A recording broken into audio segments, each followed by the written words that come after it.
شما ما را روشن کرده. واقعا تشکر میکنم از زحماتتون. واقعا زحمت میکشید. خدا به شما سلامتی بده. سلامت باشید بعد آقای خواهر. عباسی، اینا هم که توهین میکنن از روی ناگاهی فرهنگشون جا افتاده.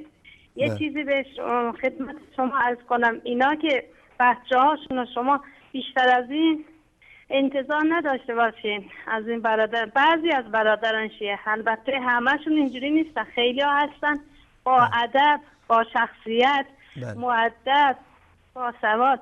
اینا بچه هاشونو که وقتی از بچگی 3 سالگی میبرن عزاداری، به اینا یاد میدن که شمشیر بزنین با خودتون، قمه بزنین با خودتون، زنجیر بزنین. ببین شما فکر کنین اینا بزرگ شدن چی میخوان بشن؟ برادر من متاسفانه. پس اینا اگر بدونن که بچه های 3 ساله را با این آموزش های زشت و بی فرهنگ تربیت نکنن، اینا هیچ موقع بزرگ شدن بی ادب نمیشن.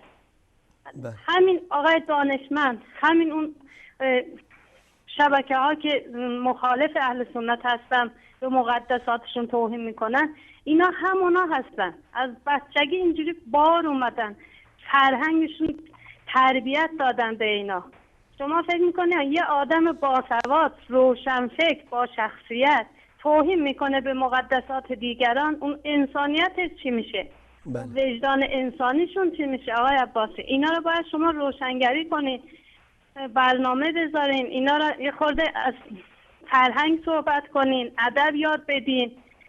الان همین بچه من گوش میکردم آقای عباسی، شما متوجه نشدین، یه حرف خیلی زشت داشت که زشت، خیلی معذرت خواهم، اصلا ضد اخلاق بود، ضد شبکه بود، زشت بود. این بچه که خودش نمیدونست آقای عباسی، اینا یه نفر بزرگتر داره اونجا یاد میده. بله دقیقاً. ببینین بچه که هیچ بلد نبود، یه بچه فرشته پاک، اصلا خیلی معذرت خواهم، اون کلمه‌های رکیکی که آورد خودش اطلاع نداشت که چیه اصلا، این معنی چیه. اینا یه نفر آدم بی‌ادب، حالا پدر مادرشه کیشه اینا یاد میده که اینجوری بگو. وای به حال این بچه که بزرگ شد چی میخواد بشه.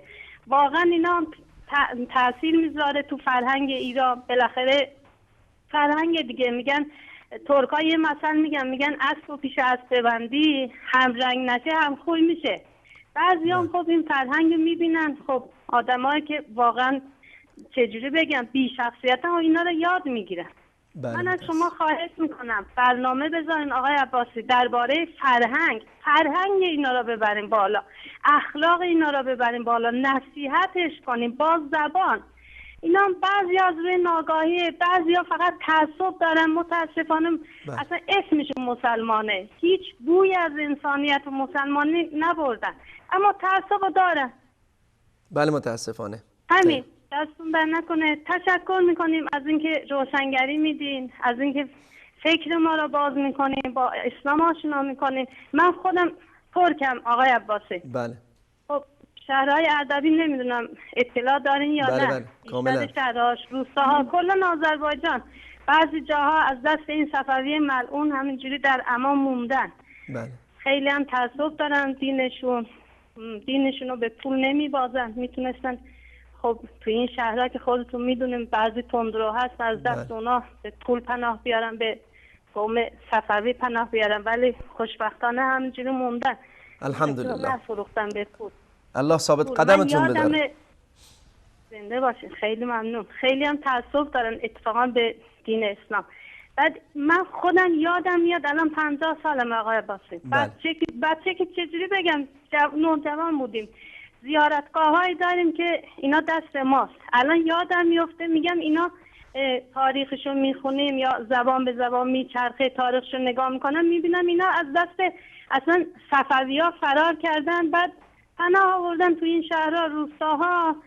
حالا فوت کرده، از دنیا شهید کرده، اینا از دنیا رفتن، برداشتن اینا زیارتگاه درست کردن. زیارتگاه ها اتفاقا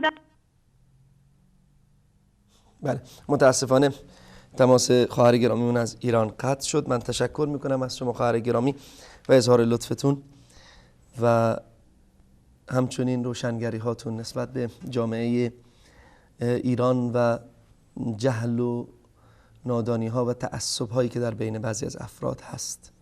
بالاخره ما هم سعی خودمون رو میکنیم، از الله متعال آرزومندیم که با این توفیق رو بده. ما همیشه سعی میکنیم که اونها رو به مطالعه، به خوندن، به ادب، به فرهنگ، به علم و دانش دعوت بکنیم.